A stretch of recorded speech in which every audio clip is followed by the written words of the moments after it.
Hello, everyone, and welcome to part 3 of a 3-part series, Beyond the Current Crisis, Preparing for What is Next.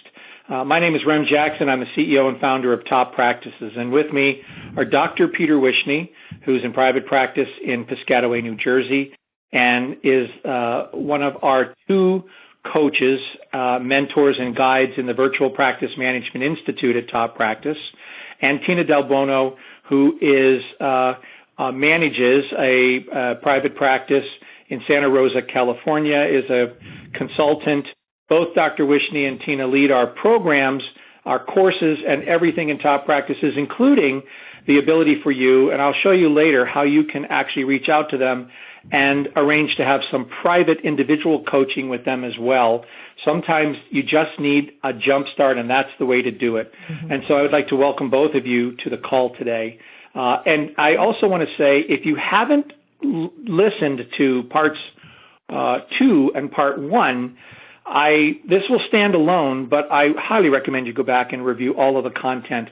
It was our intention in doing this to provide anyone in the profession, anyone at all in podiatry, not just our members in Top Practices, but anyone, the kinds of instruction and help that we like to provide people. We will often present this kind of information when we're on the road. We're not on the road, so this is our way of bringing us to you during this time. So welcome again to everyone. First slide I just want to say is something I've used almost every presentation I've ever done, a quote by Eric Hoffer: "In times of change, the learners will inherit the earth, while the knowers remain beautifully prepared for a world that no longer exists." At the time that we are recording this, we are still in the middle of the COVID-19 crisis, which began in March, well, probably February, and is now near the end of April 24th as we're recording this. So we still don't know certain things that are going to happen as we open up, but we all have to be prepared.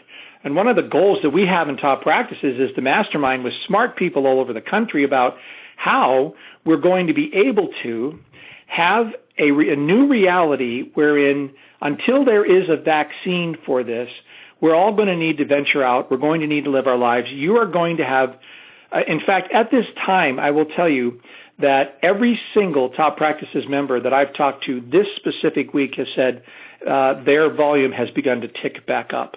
Instead of dropping down, I mean, there was that very large stone-like drop, and then they've sort of leveled off, and some folks crept a little, others went down a little more. Now, universally, as I had said before, getting into close to the month of May, we're going to start the ramp up. By the end of May into June, certainly by July, not only will you be as busy as you were before, you will be probably busier for the ongoing future for a variety of reasons. And not the least of which is the fact that about the only thing anybody can do is go out for walks or runs or hikes. And that's just absolutely perfect for people that are fixing folks that get the stress fractures and all the problems and everything that comes along with that. How are we going to have an office that manages the reception and the movement of patients through there in such a way as to protect people's health? We're going to have to get really smart, and we're going to have to think about it. And part of that involves having a practice that's already healthy and running like a really well-oiled machine, and that's really where we want to take you today.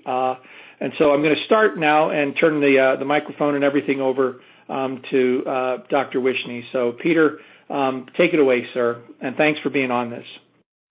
Oh, my pleasure, and this is fantastic, and hope everyone is safe and sound. So, optimizing your schedule for maximum profit. What was it like before? What is it like now? And what will it be later? And before, depending on your practice, you're really busy, and your schedule, maybe you double booked, maybe you didn't book enough, maybe your patients were too far spread out, and you didn't produce enough. And if that's the case, we need to fix that, and we'll talk about that. Maybe you're just really, really busy, and you had what's called bottlenecks, where people waiting online to check in and then check out, and too much waiting. or it might be in a nice environment where less stress and just everything ran nice and smooth. But now, obviously, it's a lot lighter than it was, and you are treating your essential patients that need to come in. And I'm sure you're doing your part to practice social distancing and making sure patients are not double booked. Excuse me, no one's waiting in your waiting room, of course. And you have your, one or two MAs that are really coming in and helping out. And by the way, the few employees that are there helping you guys, really take the time and really give them kudos and thank them a lot. I'm my lone MA who's nervous every single day, like probably all of us are. I'm going to give her an extra week of paid vacation when everything gets back to normal, because during this time she had a lot more stress than anyone else, and she really deserves the extra week. So next slide, please. Rem? Thank you. So to optimize your schedule for maximum profit, let's talk about poor scheduling. And the number one reason for poor scheduling is, to me, lack of staff. It's a big problem. We do not like to hire people. I always say that. It's another personality in your practice that you have to work with, and you have to train, and it's time consuming, and that's costly. But what's more costly is not having enough staff to assist you when you're in the treatment rooms and things are running behind schedule. A lot of times it's because you don't have the right number of staff and the right kind of staff. So the rule of thumb, okay, it's just a rule of thumb, and it's not true for everyone, is to have 2.5 staff members for every doctor. That is a front desk person, a medical assistant, and another part-time person, or someone that can that's cross-trained in the front or the back. We're not talking about financial staff or marketing people, just your front and back, 2.5. Now, that's not always the case. If you have a lot of ancillary procedures, you do lasers, and you have a lot of DME kind of procedures, then you might go to 3 to even 4 medical assistants, because you have one MA just working in the laser room and dispensing orthotics and dispensing AFOs and shoes.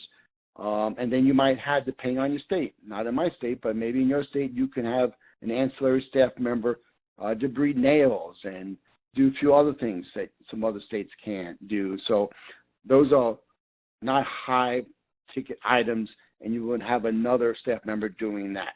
Okay, so that's an issue. Poor scheduling. If you have a lack of staff and you slow down, you're not going to be able to optimize your schedule. Doctor speed. Now, doctor speed is important. We have a bunch of, we're podiatrists. We like to talk to our patients, sometimes too much. And we're in the rooms too long, and for a lot of reasons, but sometimes it's us. We're chit-chatting way too much. I believe you should develop a rapport and a relationship with your patients, but you do not need to go on and like recite poetry to them and what have you. You need to get to the point, help them, and do what you do best, and that is to explain what the patient has and the treatment plan and protocol. Okay. Now, lack of training. A lot of doctors believe they are the best at everything and want to do everything, and they don't know how to delegate. And they don't have an assistant to remove sutures or remove casts and changing bandages and dispensing devices, because they do everything. You can't do everything and be productive. You also will be drained by the end of the day and be tired, and you just won't produce properly. So you really need to realize what is important and how much your time is worth. And your time is not worth removing a cast or changing a bandage. Next slide, please. Next slide. Okay, there you go. The technical difficulties there. Thank you. Treatment room capacity. Let's say if you don't have enough treatment rooms. Let's say you have 3 treatment rooms. What that should look like is that you have a doctor is seeing a patient in one room, and medical assistants bringing another patient into the second room, and the third room is for your lasers, your dispensing kind of items, and maybe putting on casts or what have you. Those are your three rooms that should be fully occupied. And your treatment rooms need to be fully stocked. Every time you leave the room, doctor, you're losing money, and you're getting behind the schedule. So your rooms need to be fully stocked.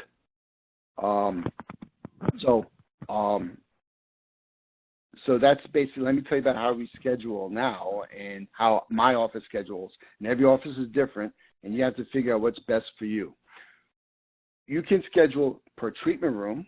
You can schedule per doctor. But what I do is I do a combination of both. I have a column in my schedule is just for my laser room. And that room is for lasers, but we also dispense products there as well.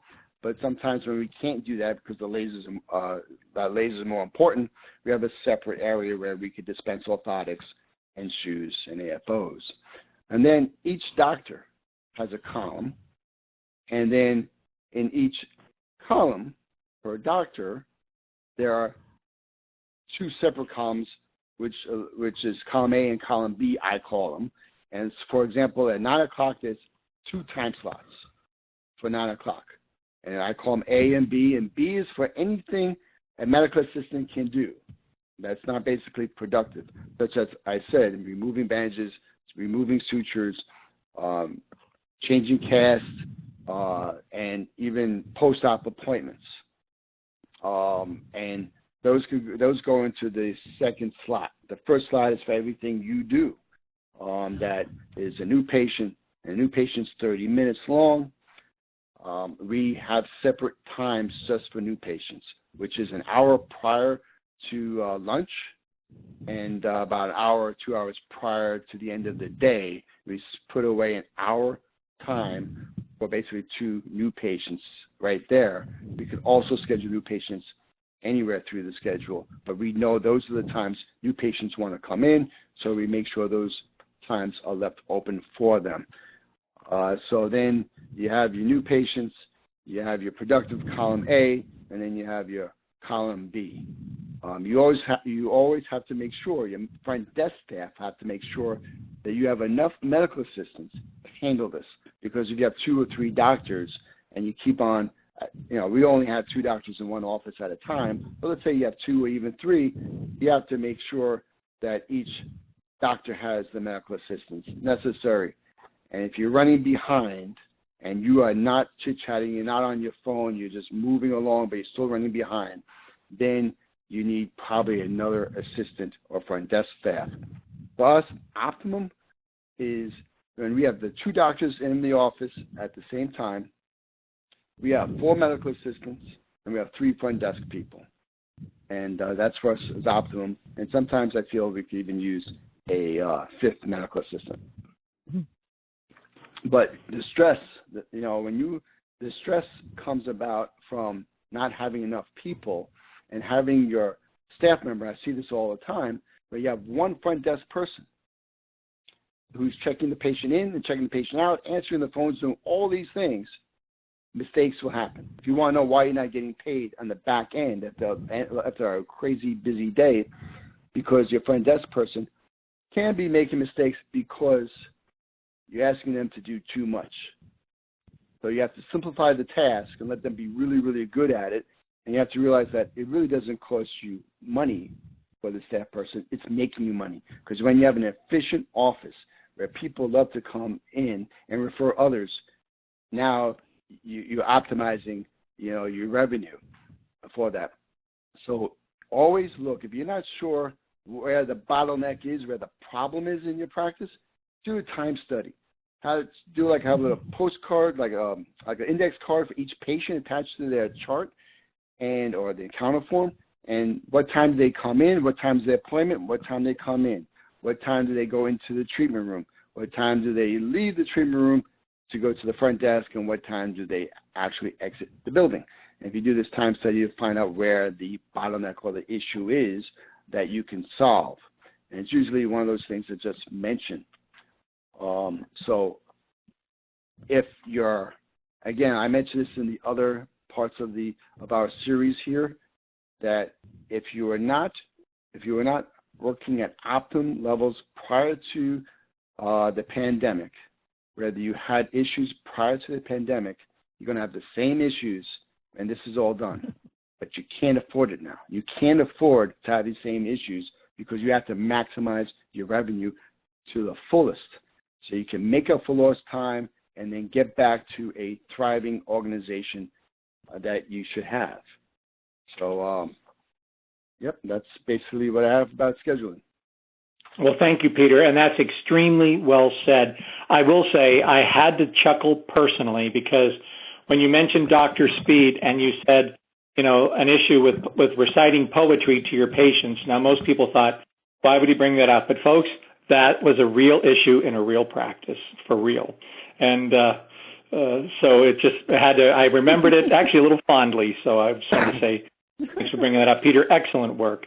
So you talk about training and why it's so important, and it's, I always say that, we know that athletes practice, train. Michael Jordan practiced harder and more than anyone, and he was the greatest of all time in that regard. And so we know that musicians practice hours and hours a day. Yo-Yo Ma, I mean, the guy knows how to play the cello, practices 6 hours a day. Why is it different? Why would we think that you just show somebody to do something once and then they're good? We are no different and no better, no worse than anyone else that we can think of. It's just the culture, the habits aren't there. So Tina, take it away. Yes, I will. Okay, thank you for having me, Rem. And also, I just wanted to mention, for those of you who are Virtual Practice Management Institute members, we have a whole module on time flow, like what Dr. Wishnie was talking about, and how to measure and figure out in your office, where the bottlenecks are, where are you hanging up. And also we have several modules, not only on training, which I'm going to go over, but also on how to become a trainer, a better trainer. So first of all, it's like, so busy talking to all of you out there about what to do in your practice. We started bringing our staff back into the practice this week, and I sat down and I thought, oh my gosh, I need to change our protocols. And our job task lists are changing, and even the descriptions of some of what we do are changing because of the way we're structuring the practice now. Not just during this pandemic time, but probably a lot of it is going to change for the future and how we see patients until, as Rem mentioned, we get vaccines, and if people are comfortable not wearing face masks, we just don't know what the future is going to hold. So it would be really hard for me just to tell the staff, okay, we're going to do this, and this, and them to fall right back into their regular routine without having training, without having new job task lists, and also changing the job task protocols. Because even what we are saying to patients when we're calling to, or they're calling to schedule, or we're calling to reschedule, is different in how we are preparing them. So I started drafting up scripts of what to say to them. Please make sure that you have a mask. Please call us from the parking lot. And we will let you know that it is clear for you to come into the practice. Beautiful weather here in Northern California. We set several of our waiting room chairs outside, all 6 feet plus apart from each other, that if they bring a guest, they will be asked to sit outside unless they need to assist them in the treatment room like a caregiver. But all of these things we were thinking through, and thank goodness we're only seeing 8 to 10 patients this week, and next week we're seeing a few more, but we're easing into it slowly so that we can figure out our systems. Do these new protocols work? What needs to be tweaked and changed? And so this is a perfect time, because a lot of our practices are, running at 50% or less, some a little bit more, that you need to think through this. Otherwise, you may end up with some of those bottlenecks, and the bottlenecks being patients. And I don't think they're going to appreciate that right now. People are fearful. People are just unsure, and a lot of our patients are elderly. And so it really takes that taking that protocol book out, looking through what is it that we will need to change. How will we dance better in the office as staff members, practicing physical distancing? And how will we then direct our patients and make them feel comfortable practicing physical distancing and walking through it? And that's what we were doing, is walking through the steps. How will we do this? Do we say to some, excuse me, I need to come by, so that person can move out? Things where we would just scoop behind each other before. So it's real important that you take this time to prepare your training and what needs to change in your practice, and draft it up so that people have it to read and to remember. Because the last thing you want is somebody to forget something and then cause a patient to become upset, or for the doctor to become upset because they saw something that could actually jeopardize someone by not practicing, social distancing. And just walking it through is just so important. And like I said, we have the time now. So go ahead, Rem. And when you're training, whether, in the future when we don't have to think about some of the current issues, you need to remember that people learn better in a good environment. One where they feel safe, one where they know they are not going to get in trouble, that things are going to be explained, and they understand if they make a mistake how that is handled, how they are spoken to, what retraining looks like. All of these things need to be discussed ahead of time. And like one of my staff members said, I'm going to keep a rubber band on my wrist so that I remember this one step. And he's identified this one thing that he needs to do with this rubber band so he remembers, because it's something that's new. Whatever it takes, but the environment that you're doing it in can't be stressful. It can't be harsh. It has to be a learning environment. And think about when your children, or maybe even you went to preschool, and people aren't harsh with you. Kindergarten, I remember, was a delightful place, and yet it had learning in it. That's what we need to provide in our practices. And whether it be a new person coming into the practice who is learning things for the first time, whether it's now where you're having to change things up and maybe you're going to have to remind somebody, remember, that's not the protocol. Remember, we need to tell them this, before they come to the practice. Remember to tell the patients, to put their pin that they use in the dirty pin jar so that we can clean it, whatever it is. But it's how you approach the people. Because if you don't have a good environment, if you don't have an environment that's promoting learning and training as a positive thing, understanding that we are just human and that we will make errors, every single one of us, that probably more errors are going to happen, or the people who you are training really aren't going to be happy. And we don't want people who are not happy working in our practices. Okay, Rem? So it's really good to have a timeline and training goals with whatever the protocols you are teaching, especially if you've got somebody who's coming in. And I know I've already talked to a couple of practices that they're going to have to hire new people because they have people who are not going to come back to the practice due to health issues or because they have young children, whatever it may be. So they're going to be looking for new people.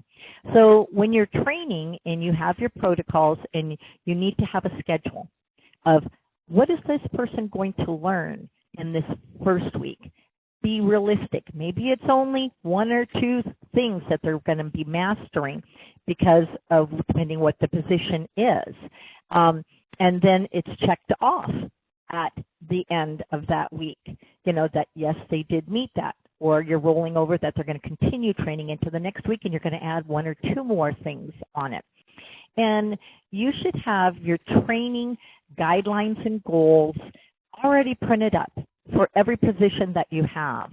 Because when you're hiring someone, and if they're great to have during the interview process, that you can hand them this job description and their job task training sheet so they can look through and they know what the expectations are going to be of them.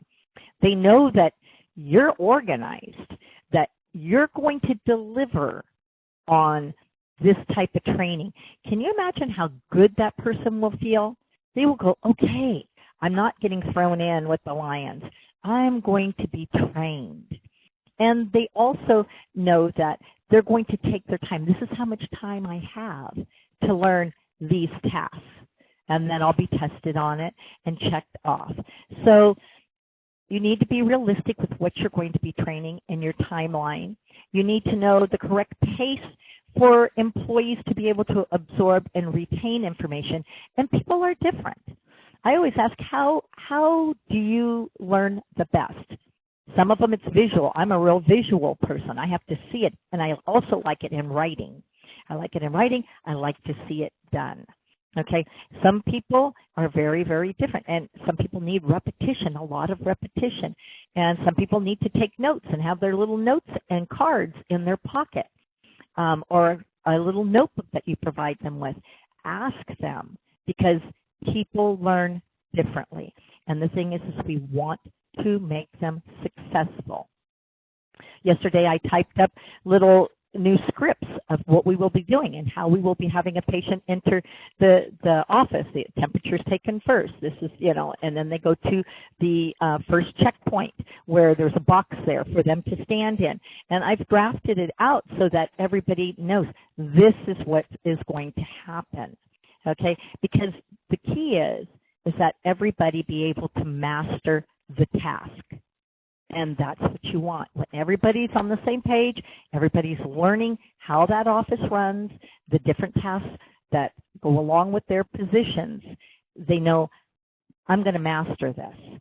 And then they will be successful. Go ahead, Rem. So there's different types of training techniques. I talked a little bit about how people, like to, some are visual. But here are a couple of different things. A blending technique works really well for a lot of people. It's that see one, or see one, do one, train one. Some people like to watch several times and then they try it. Hands-on is always great. Just so that they can get their feet with it and feel good, especially if it's back office assistant and they're setting up, sterile technique, or they're setting up the laser, whatever they need to have hands-on. But we have found in our practice and in a lot of practices that I talk to, video training, so that they can always go back and watch. And we keep them in Dropbox, and a lot of the videos are the doctor. This is how I want you to maybe dispense a BK walker. These are the things that you check for. This is on certain products, how we dispense it to a patient. And when they are hearing and seeing the doctor do something, let's just say it's a low dye taping, that they know this is what the doctor wants the patient to know. Don't get it wet. If you get it wet, remove the tape. And they can mimic the doctor. We not only have the videos, but we script them so that the staff then are saying what the doctor would say. And that makes the doctor feel really comfortable, and it also makes the staff feel really comfortable. So, of course, then reading, having your manuals and practicing repetition. Because really it's over and over. So, and then reinforcement. Not only, training is not done once you've done it once. It's great to do reinforcement. And I know we've done in our practice before quizzes and games where I would make up a quiz, and because we were all cross-trained. And I would have, say, you would do this for what diagnoses? When would this be applied? And we would divide up in teams and review this stuff. Have group discussions when you are learning new things, just as in we have lots of articles and tools in the Virtual Practice Management Institute for those of you who are members that you can download and use these for reinforcement in your training, doing role playing. And I think Dr. Wishnie does this in his office. And they will shadow each other because he has a larger office. And so they do have designated front office and back office. But then they get to see what each other do and they get to understand it better. Demonstrations, and this can either be staff, it can be the doctor, or maybe you're having a rep come in to demonstrate. We have our staff make actual videos of product, and so that our patients could go online and learn about the shoe sterilizer and what it does. So they made little infomercials, but they had to study and research what that product was, and then of course question and answer time with your staff. But don't just think I trained them, I'm done. Continue to train. Keep it fresh. Okay, Rem? And you have to consistently measure progress, and that's setting up your systems and review, because, it's just like all of us. We take our driver's test. How often do we have to go and do the written test? I know I had to do mine last year, so I knew I had to study. But how quickly do we forget? How many feet before a stop sign do you need to stop? And maybe you might know it needs to be that 100 feet, or at least it is in California, but how many people really do it? That they start, they roll up or they slam on the brakes right at the end. And so we will forget, we get lax. Well, so will everybody in the practice, unless you constantly are measuring. How are we doing? What's going on? What worked today? What didn't work today? When something goes wrong, how could we have prevented it? Does there need to be additional training? Do we really need to talk about this, or was it just a one-time thing that happened? But if you're not measuring, it's just like not looking at your AR. You have no idea what's going on. You have no idea how soon insurance pays, which ones take 2 weeks, which ones take 2 months. So the same as following your numbers, you need to follow how everybody is performing in the practice. And then, of course, to celebrate. When you're doing great, celebrate. It just is. So, and it doesn't have to be anything big and fancy. Maybe you take everybody out to lunch.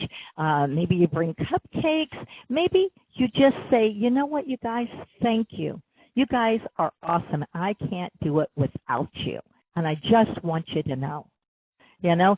Boy, that goes a long way. And how often it doesn't happen. And you know what? It drives me crazy because guess what it costs you? Nothing. It's free. Saying good things to your staff and reinforcing the good things that they do is free. And it's probably one of the things that is going to carry them the furthest. They're going to remember those things more than they remember the cupcake. Go ahead, Rem. Because training is an ongoing process for everybody. Doctors, you've got to go and continue to train. Your staff need to continue to train also. And you need to continue together where everybody is connecting. Everyone knows what everyone else has to do, even if they don't do it themselves. They understand how the systems work in the practice, what the cycle times are, and how the flow goes from patient calling to coming into the office to taking their appointment to leaving, collecting the money, understanding everything. When everyone knows that, the practice runs so much better, and it is one of the ways that successful practices perform. Well, thank you, Tina, and thank you, Peter. What we're really trying to share with everybody is the key things that make you successful. And one thing that we know, one thing I've seen over and over, is that successful people all do the same things. One of those things that they do is they understand that there are some key points of leverage that you can key on, you can focus on, and if you just improve those particular numbers or metrics, the leverage that you will get from that is dramatic. And it's how the really successful people just focus in on really the important stuff. And in a podiatry practice, in top practices, we look at three points of leverage. Everything that Peter talked about today, everything that Tina talked about the last time, what I will discuss today and what we did in the last two seminars and what we do in every single top practices program, event, call, coaching is make these 3 points of leverage better. Because if this happens, then everything else will work.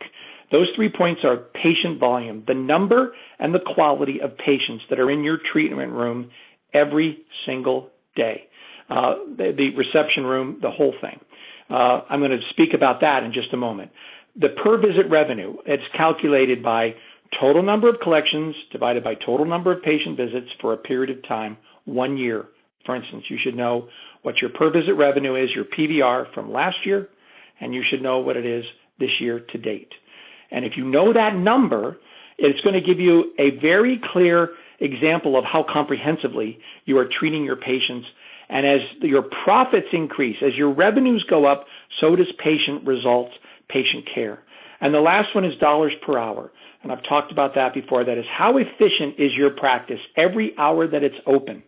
And the more that you can improve your efficiency, just that one number, how many dollars does this practice generate every hour it's open?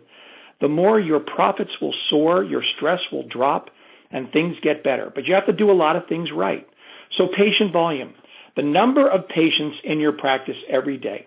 You should have 20% of the patients that see you on average every day through that week or month should be 20% new patients as a function of your total patients.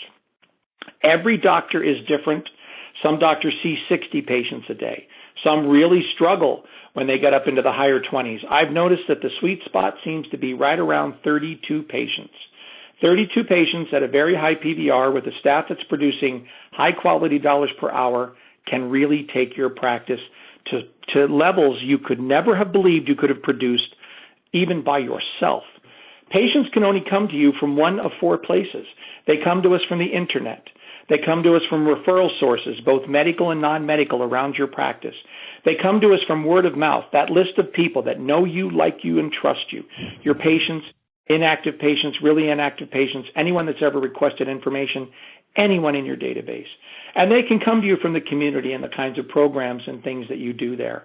That's why in top practices, the marketing business development program, I just got on the phone with one of our doctors who's been with us a long time, was talking about how their numbers are right now, are pretty solid. They're almost approaching 60% of their normal revenue. I was talking to some other practices in the area that are 90% drop off. This is simply because they built the system and the marketing and communication and education. So we market in four places, the four pillars of marketing: online, what I call shoe leather or referral marketing, medical and non-medical around the office, internal marketing, which is a function of working and communicating to your list and nurturing that list of people and providing really high-quality customer service. And then external marketing, which are things you might do in the community, which otherwise might be referred to as advertising or sponsorships. The number one asset, never forget this in your practice, other than you and your well-trained staff, is your list, that list of people who know you, like you, and trust you. Everything we do on the internet with medical referral and non-medical referral sources, internal and external, is designed to put people into your marketing funnel, that database that you've created, where we can now begin to communicate. Think about your communications with top practices, with Tina, Peter, and I. That's all automated. We have that all set up in a very powerful marketing database, and our members' practices work the same way. You need to have systems, not just for your marketing, but for your management. And Edward Deming, who is the father of total quality management, said, if you can't describe what you are doing as a process, you don't know what you're doing. Remember, professionals script out everything. Tina and Peter's practices and those they coach are scripted out to everything. Amateurs wing it. And doctor, it's not your fault. Nobody sent you to high-quality business class. You wing it. And so that's why we have coaches. On my side for marketing and mindset, for Tina and Peter, for making sure that you are optimal leader and you're leading your staff and you're running like a well-oiled machine. So let's go to that first pillar. You have to have a really good website. Not a cheap website, not a, no. You need a high-quality website that produces results. You need to have excellent, actually, I went to the number 2 first. You need to have, and your search engine optimization, otherwise known as SEO, and your analytics will tell you how it's doing. It's numbers. Numbers don't lie. You need to make sure that when people type a search in your area for what you do, anything related to foot and ankle problems or podiatry or foot doctor, that you pop up, and not only pop up, your reviews are fantastic. They need to be great. All of us will have bad reviews.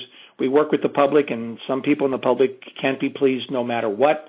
Some of them hold you for hostage for drugs, and you won't do it, and then they give you a bad review, and you're really stuck because you can't do much other than just continually have a source of excellent reviews. And then social media. Whether you're on it or not, whether you like it or not, it is still the name of the game, and your practice needs to be participating in all of these categories that I talked here, all of these things, because it adds up to how you're found online. It all works together. Google sees you as one entity and can track you across everything. And then AdWords, Google AdWords, Facebook advertising. I never was a fan of this until a while ago, and now, when you do this right and you do it well, Google killed the yellow pages. I wish I could take credit. I tried, but I didn't have the ability that Google had to just wipe them out, but they did. So you've got to have a great website. This is Corey Fox in Massapequa, Long Island, Corey wants to do heel pain. That's what he wants to see. You can see his title his practice is Massapequa Podiatry Associates, but he calls his practice Long Island Heel Pain. When you come to the practice, it's all there. Everything else is there. But he's really trying to show you that we want to see heel pain. He sees everything else, but he sees a lot more heel pain, which is the way he'd rather spend his day. This is Dr. Melissa Lockwood in Bloomington, Illinois, at Heartland Foot and Ankle Center. She has done an outstanding job online of really, and she is the reigning top practices marketer of the year. And, they deserved it last year when they got it, and they are just outstripping that this year. You should go visit that practice and just look at the remarkable and fun, really fun stuff that they're doing. So they've got a full service practice here.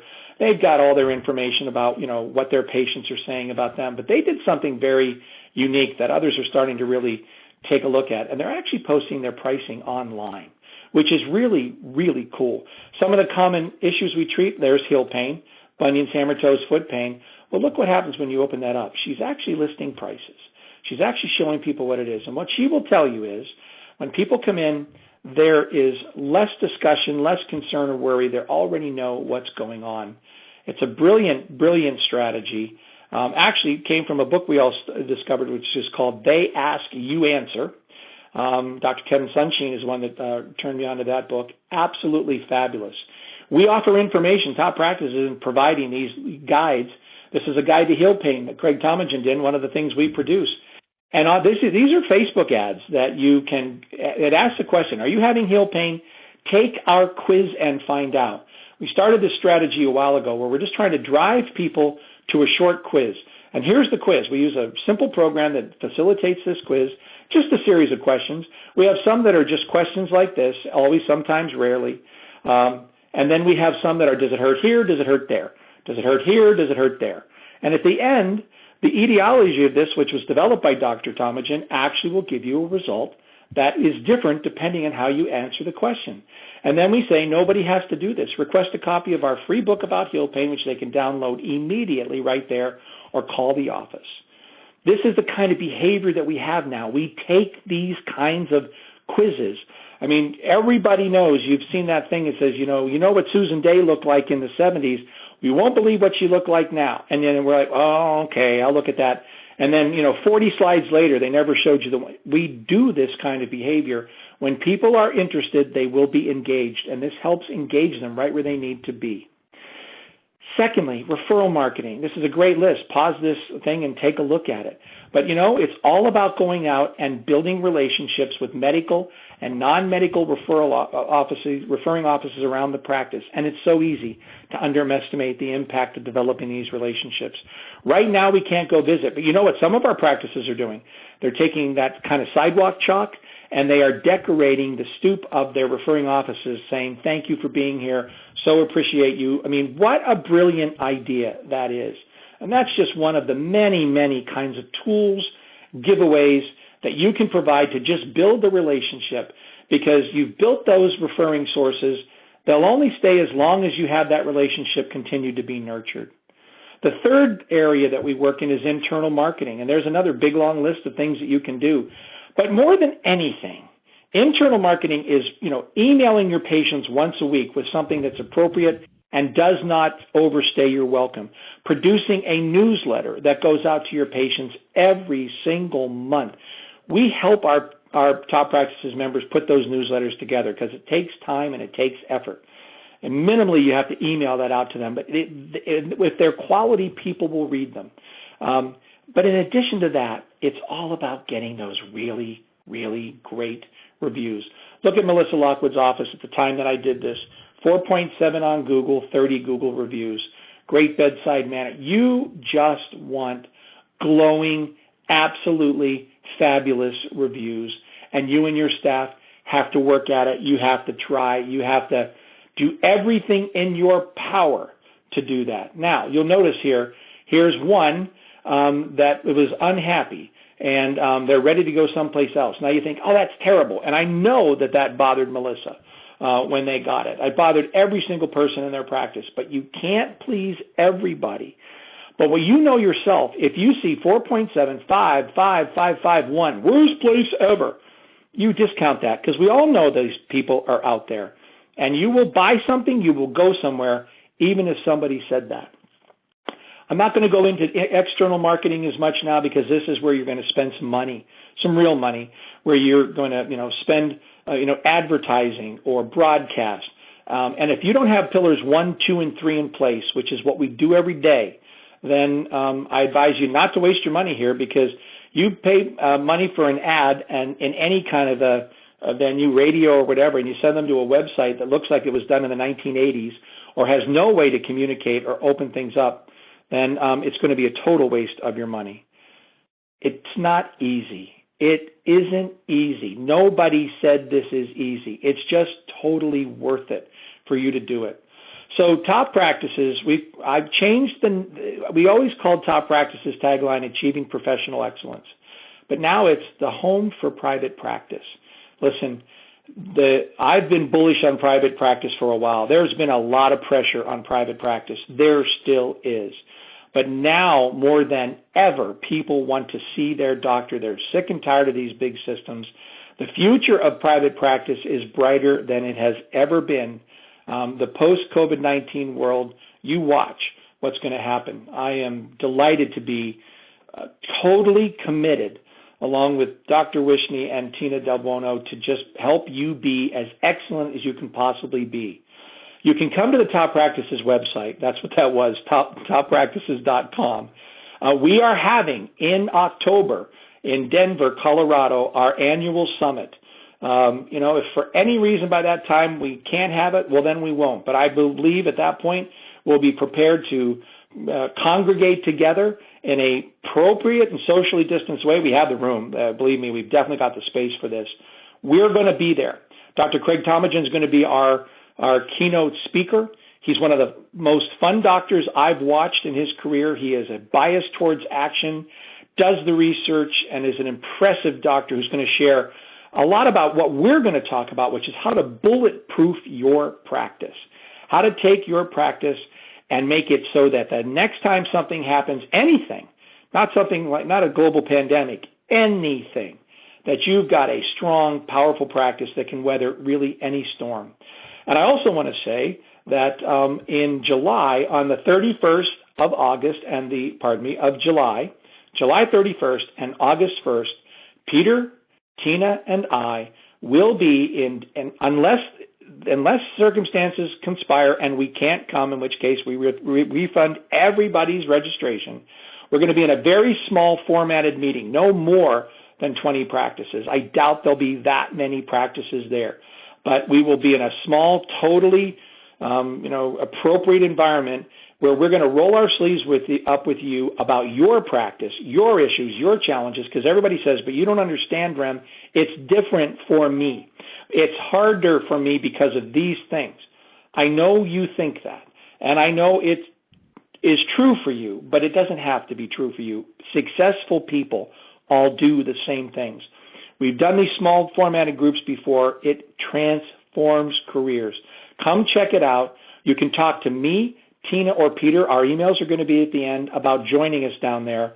We will only do it if and when it's safe. We believe that 31st and August 1st are potentially going to be just fine, so we're playing through on both of these right now. If anything changes, I'll let you know, but block it out of your calendar so that you can come.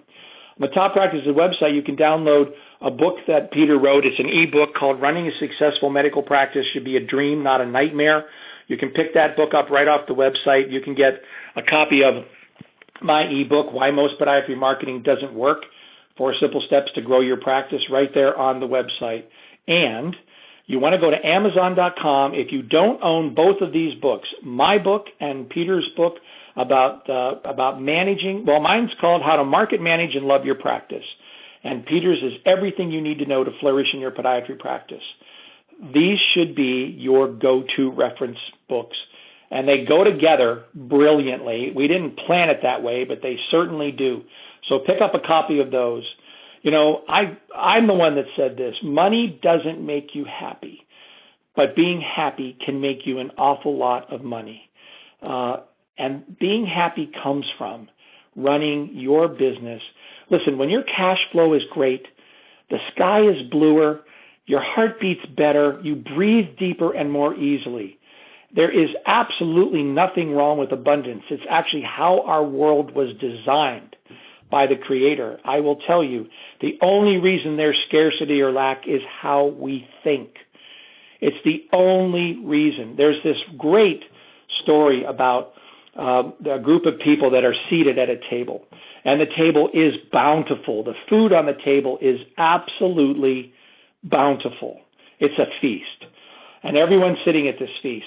And there's only one thing about everyone's at this feast, and that is that their arms are unable. They do not have elbows, and they cannot bend their arms.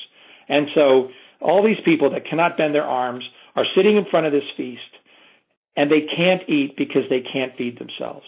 They can't do it, and that's hell. And somebody figures out, you know what? I could feed the person beside me, and the person beside me could feed me. And then they feast and feast and feast, and that's heaven.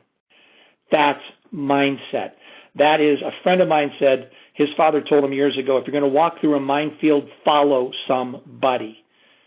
Well, there's 3 people who's made it their mission for you to follow us through this minefield of managing your practice, your business, and lifting up your life. And so come to Top Practices, give it a thought, and join us, because what do you want?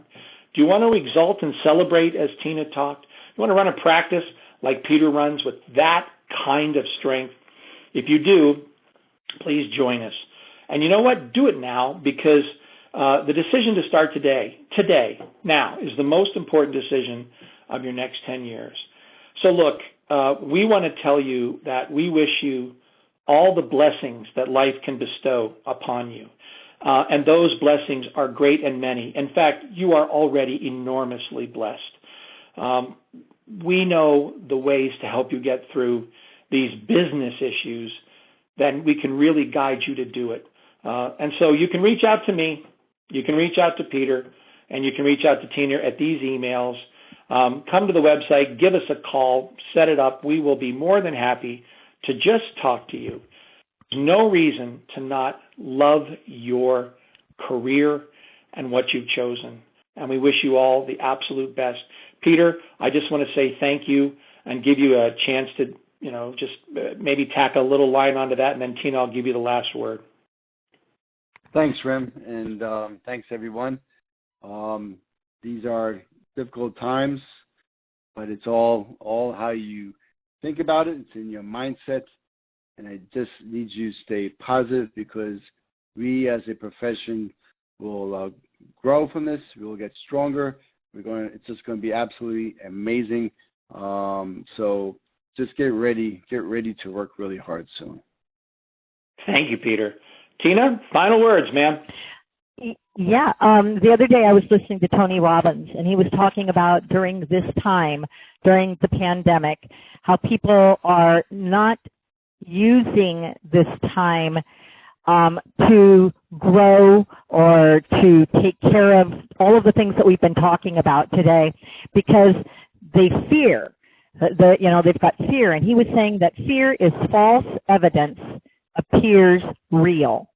And looking at your practice, and my husband's practice the same, from no patients having to shut the doors to now starting to have patients come back. We've never not had money. I mean, we haven't taken a vacation in years. That's the only time that the practice wasn't being busy is if we took a vacation. And here we were at home. We weren't in Tahiti. We were at home.